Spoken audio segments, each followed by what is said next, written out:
The story is called The Ledge by Stephen King.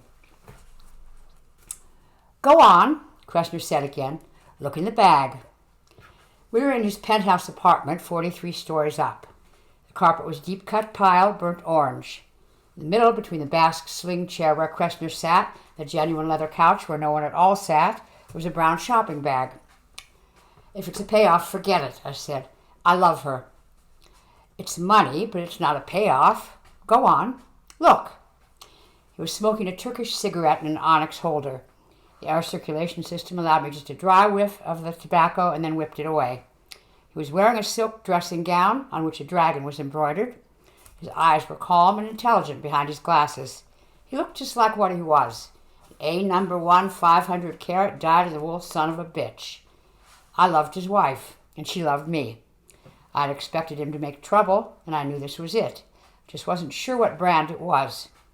I went to the shopping bag and tipped it over. Banded bundles of currency tumbled out on the rug. All 20s. I picked one of the bundles up and counted. 10 bills to a bundle. There were a lot of bundles. $20,000, he said, and puffed on his cigarette. I stood up. "Okay. It's for you." "I don't want it. My wife comes with it." I didn't say anything. Marcia had warned me how it would be. "He's like a cat," she had said, "an old Tom full of meanness. He'll try to make you a mouse."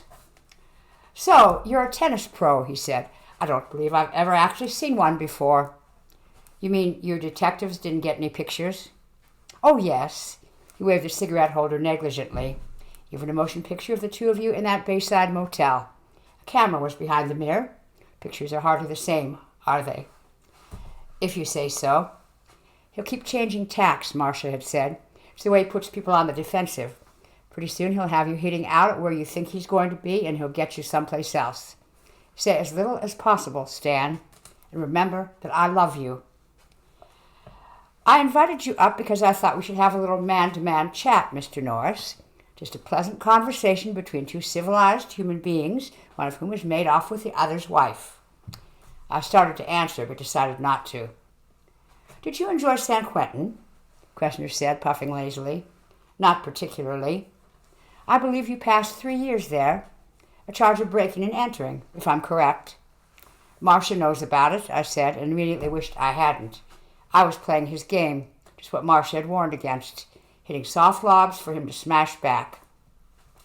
"I've taken the liberty of having your car moved," he said, glancing out the window at the far end of the room.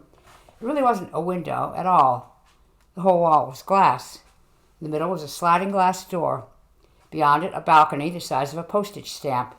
Beyond that, a very long drop. There was something strange about the door. I couldn't quite put my finger on it. "This is a very pleasant building," Kresner said. "Good security, closed-circuit TV and all that. When I knew you were in the lobby, I made a telephone call.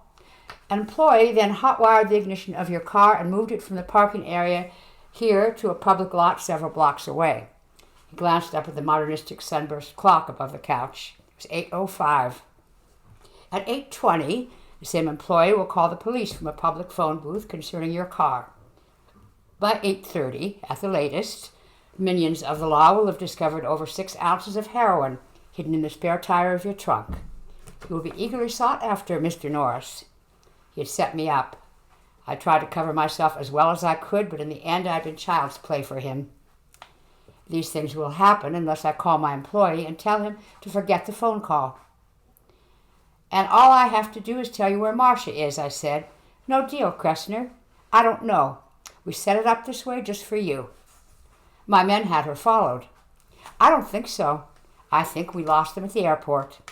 Kresner sighed, removed the smoldering cigarette holder, and dropped it into a chromium ashtray with a sliding lid. No fuss, no muss. The used cigarette and Stan Norris had been taken care of with equal ease. "Actually," he said, "you're right. The old ladies' room vanishing act. My operatives were extremely vexed to have been taken in by such an ancient ruse. I think it was so old they never expected it." I said nothing. After Marcia had ditched Kresner's operatives at the airport, she'd taken the bus shuttle back to the city, then to the bus station. That had been the plan. She had $200, all the money that had been in my savings account. $200 in a Greyhound bus could take you any place in the country. "Are you always so uncommunicative?" Kresner asked, and he sounded genuinely interested. Marcia advised it. A little more sharply, he said, I imagine you'll stand on your rights when the police take you in. The next time you see my wife could be when she's a little old grandmother in a rocker. Have you gotten that through your head? I understand that possession of 6 ounces of heroin could get you 40 years. That won't get you Marcia back. He smiled thinly. And that's the nub of it, isn't it? Shall I review where we are? You and my wife have fallen in love. You've had an affair, if you want to call a series of one-nighters in cheap motels an affair. My wife has left me. However, I have you, and you are in what is called a bind. Does that summarize it adequately? I can understand why she got tired of you, I said. To my surprise, he threw back his head and laughed. You know, I rather like you, Mr. Norris. You're vulgar, and you're a piker. You seem to have heart. Marcia said you did. I rather doubted it. Her judgment of character is lax. You do have a certain verve, which is why I've set things up the way I have. No doubt Marcia has told you that I'm fond of wagering. Yes. Now I knew what was wrong with the door in the middle of the glass wall. It was the middle of winter. No one was going to wait to take tea on a balcony 43 stories up. The balcony had been cleared of furniture. The screen had been taken off the door. Now why would Kresner have done that? I don't like my wife very much, Kresner said, fixing another cigarette carefully in the holder. That's no secret. I'm sure she's told you as much. And I'm sure a man of your experience knows that contented wives do not jump into the hay with the local tennis club pro at the drop of a racket. In my opinion, Marcia is a prissy, whey-faced little prude, a whiner, a weeper, a bearer of tales. That's about enough, I said. He smiled coldly. I beg your pardon. I keep forgetting we are discussing your beloved. It's 8:16. Are you nervous? I shrugged. Tough to the end, he said, and lit his cigarette. At any rate, you may wonder why, if I dislike Marcia so much, I do not simply give her her freedom. No, I don't wonder at all. He frowned at me. You're a selfish, grasping, egocentric son of a bitch. That's why. No one takes what's yours, not even if you don't want it any more. He went red, then laughed. One for you, Mr. Norris. Very good. I shrugged again. I'm going to offer you a wager. If you win, you leave here with the money, the woman, and your freedom. On the other hand, if you lose your life. I looked at the clock. I couldn't help it. It was 8:19. All right, I said. What else? It would buy time, at least. Time for me to think of some way to beat it out of here, with or without the money. Kresner picked up the telephone beside him and dialed a number. Tony, plan 2. Yes. He hung up. What's plan 2? I asked.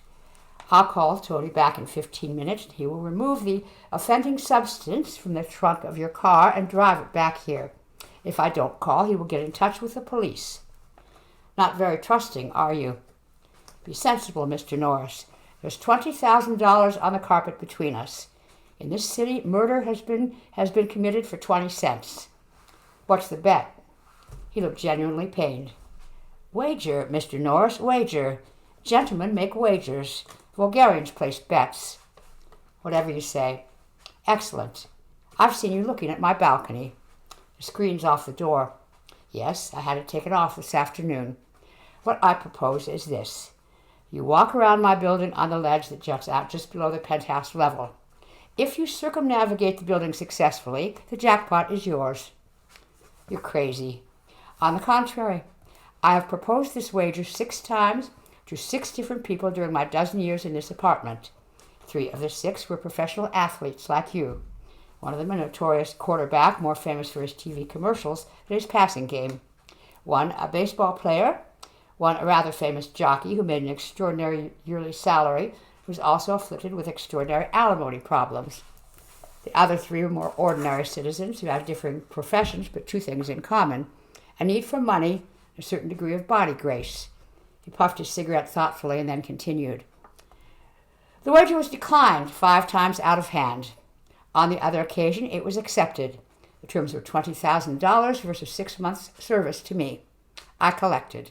The fellow took one look over the edge of the balcony and nearly fainted. Kresner looked amused and contemptuous. He said everything down there looked so small. That was what killed his nerve. What makes you think—" He cut me off with an annoyed wave of his hand. "Don't bore me, Mr. Norris. I think you would do it because you have no choice. It's my wager on the one hand or 40 years in San Quentin on the other. The money and my wife are only added Phillips indicative of my good nature. What guarantee do I have that you won't double-cross me? Maybe I'll do it and find out you'd called Tony and told him to go ahead anyway." He sighed. "You are a walking case of paranoia, Mr. Norris. I don't love my wife. It's doing my storied ego no good at all to have her around. $20,000 is a pittance to me. I pay 4 times that every week to be given to police bagmen. As for the wager, however," his eyes gleamed, "that is beyond price." I thought about it, and he left me. I suppose he knew that the real Mark always convinces himself.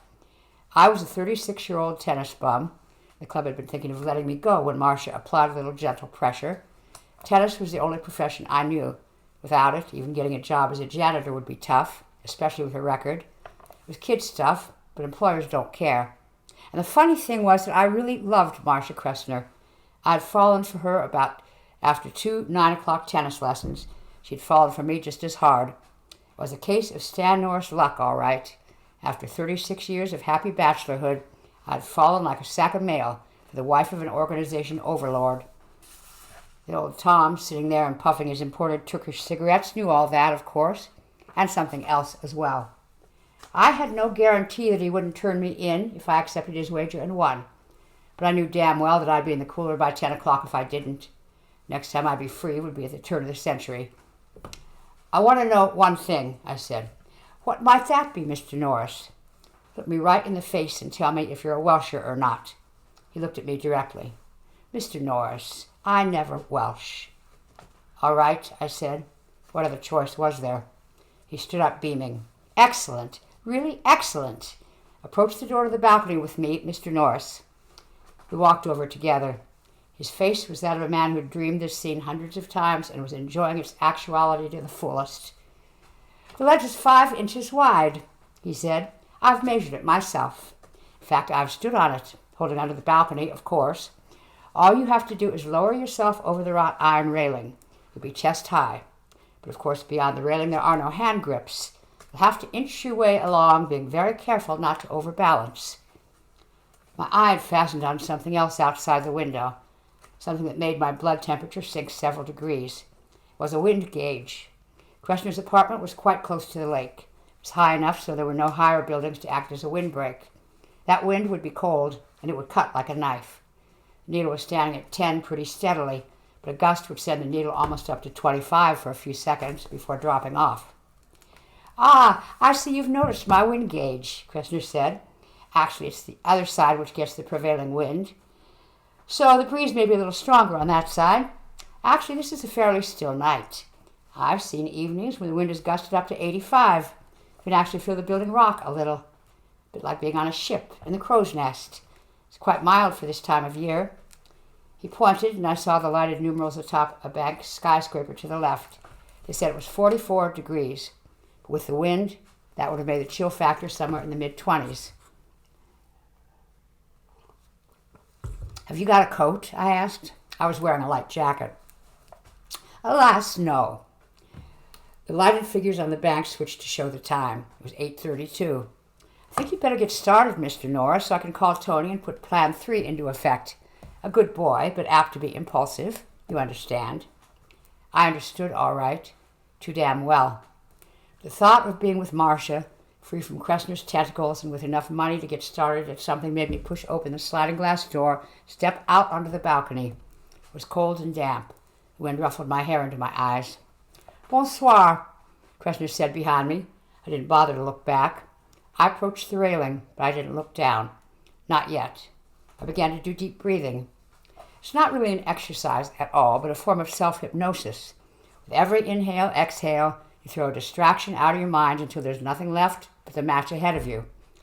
I got rid of the money with one breath, Kresner himself with 2. Marcia took longer. Her face kept rising in my mind, telling me not to be stupid, not to play his game. Maybe Kresner never Welshed, but he always hedged his bets. I didn't listen. I couldn't afford to. If I lost this match, I wouldn't have to buy the beers and take the ribbing. I'd be so much scarlet sludge, splattered for a block of Deekman Street in both directions. When I thought I had it, I looked down. The building sloped away like a smooth chalk cliff to the street far below. The cars parked there looked like those matchbox models you can buy in the 5 and dime. The ones driving by the building were just tiny pinpoints of light.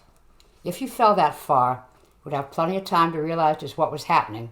See the wind blowing your clothes as the earth pulled you back faster and faster. You'd have time to scream, a long, long scream. The sound you made when you hit the pavement would be like the sound of an overripe watermelon. I could understand why that other guy had chickened out. He'd only had 6 months to worry about. I was staring 40 long, gray, marshalless years in the eye.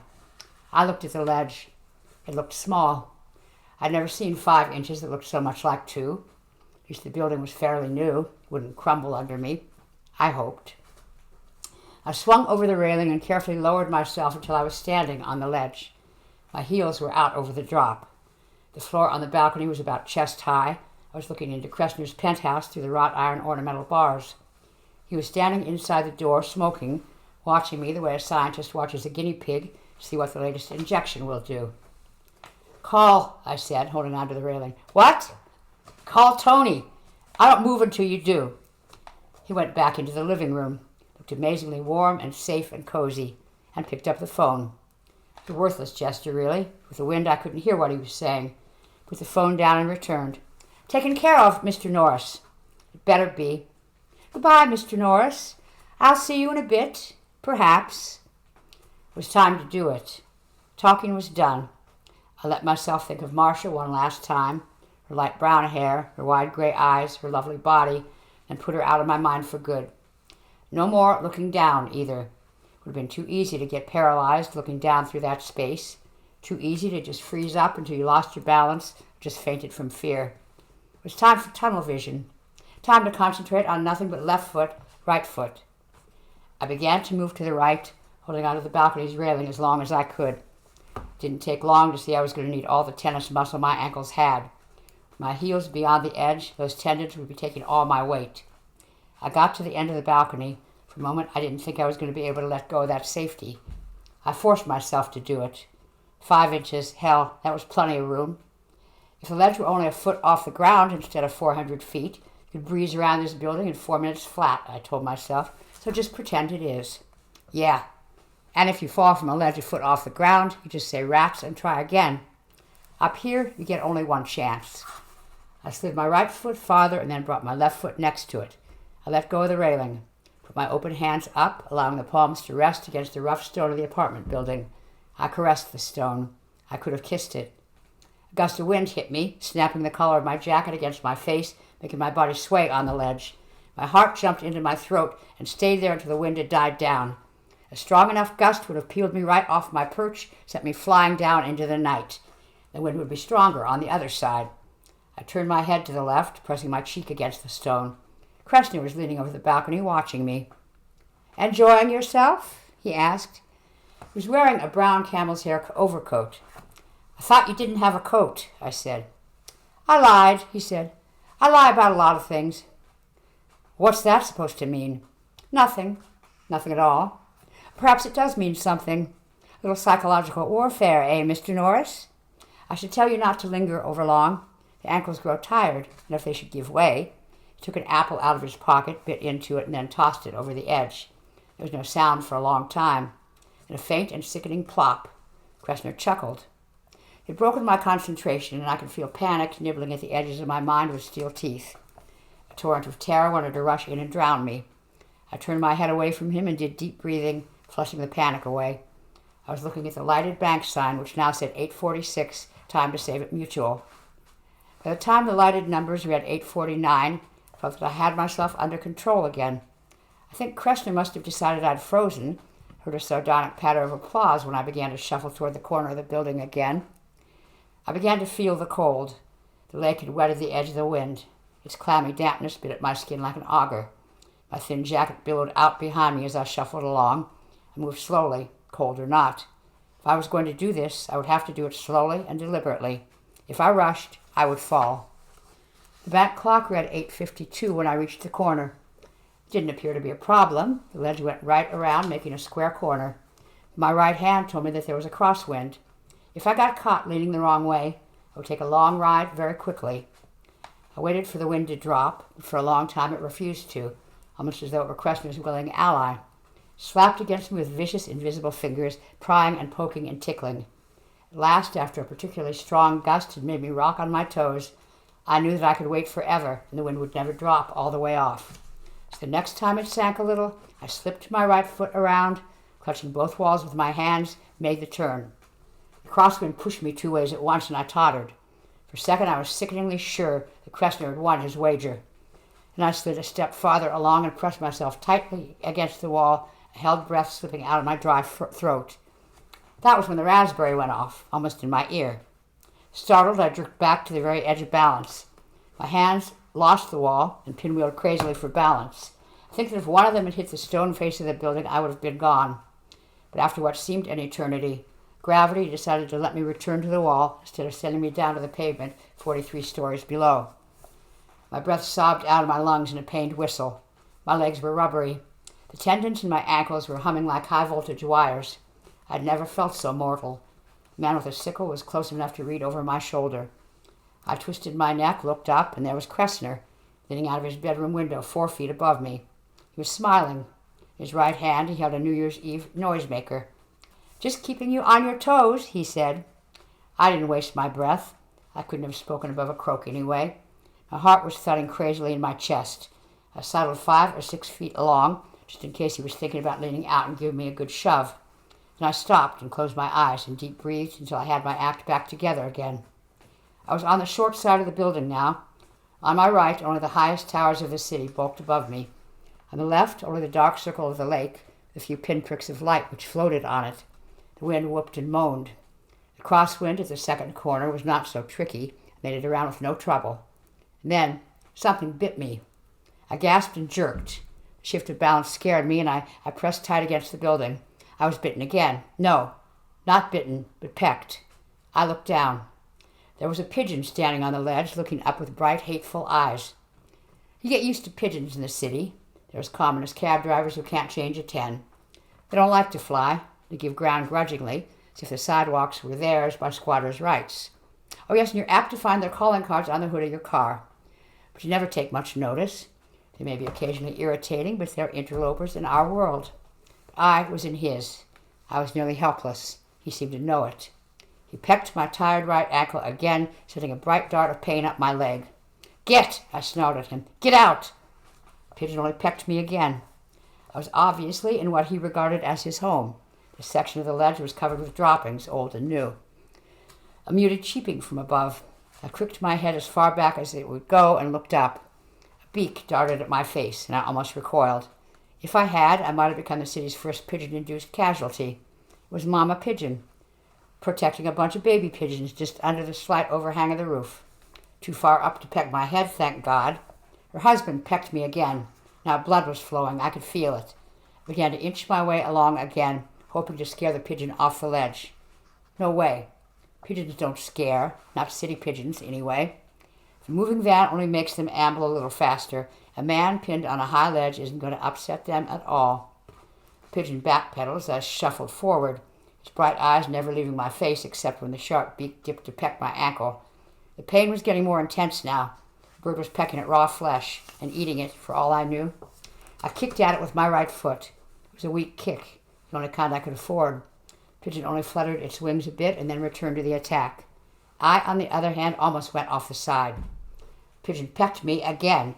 A cold blast of wind struck me, rocking me to the limit of balance. Pads of my fingers scraped the bland stone. I came to rest with my left cheek pressed against the wall, breathing heavily. Kresner couldn't have conceived of worse torture if he had planned it for 10 years. One peck was not so bad. 2 or 3 were little more. That damn bird must have pecked me 60 times before I reached the wrought iron railing of the penthouse opposite Kresner's. Reaching that railing was like reaching the gates of heaven. My hands curled sweetly around the cold uprights and held on as if they would never let go. Peck. The pigeon was staring up at me almost smugly with its bright eyes, confident of my impotence and its own invulnerability. I was reminded of Kresner's expression when he had ushered me out on the balcony on the other side of the building. Gripping the iron bars more tightly, I lashed out with a hard, strong kick and caught the pigeon squarely. It emitted a wholly satisfying squawk and rose into the air, wings flapping. A few feathers, dove gray, settled back to the ledge or disappeared slowly down into the darkness, swan boating back and forth in the air. Gasping, I crawled up onto the balcony and collapsed there. Despite the cold, my body was dripping with sweat. I don't know how long I lay there, recuperating. The building hid the bank clock, and I don't wear a watch. I sat up before my muscles could stiffen up on me and gingerly rolled down my sock. The right ankle was lacerated and bleeding. The wound looked superficial. Still, I would have to have it taken care of if I ever got out of this. God knows what germs pigeons carry around. Thought of bandaging the raw skin, but decided not to. I might stumble on a tied bandage. Time enough later. I could buy $20,000 worth of bandages. I got up and looked longingly into the darkened penthouse opposite Kresner's. Barren, empty, unlived in. Heavy storm screen was over the door. I might have been able to break in. That would have been forfeiting the bet. I had more to lose than money. When I could put it off no longer, I slipped over the railing and back onto the ledge. The pigeon, a few feathers worse for wear, was standing below his mate's nest, where the guano was thickest, eyeing me balefully. I didn't think he'd bother me when he saw I was moving away. It was very hard to move away, much harder than it had been to leave Cressner's balcony. My mind knew I had to. My body, particularly my ankles, was screaming that it would be folly to leave such a safe harbor. But I did leave, with Marsh's face in the darkness urging me on. I got to the second short side, made it around the corner, shuffled slowly across the width of the building. Now that I was getting close, there was an almost ungovernable urge to hurry, to get it over with. But if I hurried, I would die. So I forced myself to go slowly. The crosswind almost got me again on the fourth corner. I slipped around it, thanks to luck rather than skill. I rested against the building, getting my breath back. For the first time, I knew I was going to make it. I was going to win. My hands felt like half-frozen steaks. My ankles hurt like fire, especially the pigeon-pecked right ankle. Sweat kept trickling into my eyes, but I knew I was going to make it. Halfway down the length of the building, warm yellow light spilled out on Kresner's balcony. Far beyond, I could see the bank sign glowing like a welcome home banner. It was 10:48. Seems I had spent my whole life on those 5 inches of balcony. And God help Kresner if he tried to welsh. The urge to hurry was gone. I almost lingered. It was 11:09 when I put first my right hand on the wrought iron balcony railing and then my left. I hauled myself up, wriggled over the top, collapsed thankfully to the floor, and felt the cold steel muzzle of a .45 against my temple. I looked up and saw a goon ugly enough to stop Big Ben dead in his clockwork. He was grinning. "Excellent," Kresner's voice said from within. "I applaud you, Mr. Norris." He proceeded to do just that. "Bring him in, Tony." Tony hauled me up and set me on my feet so abruptly my weak ankles almost buckled. Going in, I staggered against the balcony door. Kresner was standing by the living room fireplace, sipping brandy from a goblet the size of a fishbowl. The money had been replaced in the shopping bag. It still stood in the middle of the burnt orange rug. I caught a glimpse of myself in a small mirror on the other side of the room. The hair was disheveled, the face pallid, except for 2 bright spots of color on the cheeks. The eyes looked insane. I got only a glimpse because the next moment I was flying across the room. I hit the basque chair and fell over it, pulling it down on top of me and losing my wind. When I got some of it back, I sat up and managed, "You lousy Welsher, you had this planned." "Indeed I did," Kresner said, carefully setting his brandy on the mantel. "But I'm not a Welsher, Mr. Norris. Indeed, no. Just an extremely poor loser. Tony is here only to make sure you don't do anything ill-advised." Put his fingers under his chin and tittered a little. Didn't look like a poor loser. Looked more like a cat with canary feathers on its muzzle. Got up, suddenly feeling more frightened than I had on the ledge. "You fixed it," I said. "Somehow you fixed it." "Not at all. The heroin has been removed from your car. The car itself is back in the parking lot. The money is over there. You may take it and go." "Fine," I said. Tony stood by the glass door to the balcony, still looking like a leftover from Halloween. The .45 was in his hand. I walked over to the shopping bag, picked it up, and walked toward the door on my jittery ankles, fully expecting to be shot down in my tracks. When I got the door open, I began to have the same feeling I'd had on the ledge when I rounded the fourth corner. I was going to make it. Kresner's voice, lazy and amused, stopped me. You don't really think that old ladies' room dodge fooled anyone, do you? I turned back slowly, the shopping bag in my arms. What do you mean? I told you I never Welsh, and I never do. You want 3 things, Mr. Norris. The money, your freedom, my wife. You have the first 2. You can pick up the third at the county morgue. I stared at him, unable to move, frozen in a soundless thunderclap of shock. You didn't really think I'd let you have her, he said. Oh, no. The money, yes. Your freedom, yes. But not Marcia. Still, I don't Welsh. And after you've had her buried, I didn't go near him. Not then. He was for later. I walked toward Tony, who looked slightly surprised, until Kresner said in a bored voice, Shoot him, please. I threw the bag of money, hit him squarely in the gun hand, and struck him hard. I hadn't been using my arms and wrists out there. They were the best part of any tennis player. His bullet went into the burnt orange rug, and then I had him. His face was the toughest part of him. I yanked the gun out of his hand and hit him across the bridge of the nose with the barrel. He went down with a single, very weary grunt, looking like Rondo Hatton. Kresner was almost out the door when I snapped a shot over his shoulder and said, Stop right there, or you're dead. He thought about it and stopped. When he turned around, his cosmopolitan, world-weary act had curdled a little around the edges. It curdled a little more when he saw Tony lying on the floor and choking on his own blood. She's not dead, he said. Had to salvage something, didn't I? Gave me a sick, cheese-eating grin. I'm a sucker, but I'm not that big a sucker, I said. My voice sounded lifeless, dead. Why not? Marcia had been my life. This man had put her on a slab. With a finger that trembled slightly, Kresner pointed at the money tumbled around Tony's feet. That, he said, that's chicken feet. I can get you 100,000 or 5. How about 1 million? All of it in Swiss bank account. How about that? How about... I'll make you a bet, I said. He looked from the barrel of the gun to my face. A bet, I repeated. Not a wager, just a plain old bet. I'll bet you can't walk around this building on the ledge out there. His face went dead pale. For a moment I thought he was going to faint. You, he whispered. These are the stakes, I said in my dead voice. If you make it, I'll let you go. How's that? No, he whispered. His eyes were huge, staring. Okay, I said, and cocked the pistol. No, he said, holding his hand up. No, don't. All right. He licked his lips. I motioned with the gun, and he preceded me out onto the balcony. You're shaking, I told him. That's going to make it harder.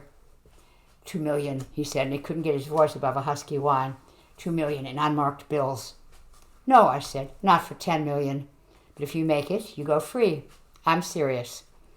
A minute later, he was standing on the ledge. He was shorter than I. You just see his eyes over the edge, wide and beseeching, his white-knuckled hands gripping the iron rail like prison bars. Please, he whispered, anything. You're wasting time, I said. Takes it out of the ankles. But he wouldn't move until I put the muzzle of the gun against his forehead. Then he began to shuffle to the right, moaning.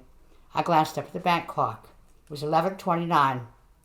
I didn't think he was going to make it to the first corner. He didn't want to budge at all, and when he did, he moved jerkily, taking risks with his center of gravity, his dressing gown billowing into the night. He disappeared around the corner and out of sight at 12:01, almost 40 minutes ago. I listened closely for the diminishing scream as the crosswinds got him, but it didn't come. Maybe the wind had dropped.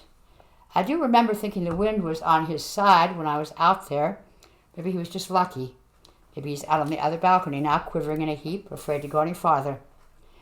But he probably knows that if I catch him there when I break into the other penthouse, I'll shoot him down like a dog. Speaking of the other side of the building, wonder how he likes that pigeon. Was that a scream? I don't know. Might have been the wind. Doesn't matter. The bank clock says 12:44. Pretty soon I'll break into the other apartment and check the balcony. Right now I'm just sitting here on Kresner's balcony with Tony's .45 in my hand. Just on the off chance that he might come around that last corner with his dressing gown billowing out behind him. Kresner said he'd never Welshed on a bet. But I've been known to.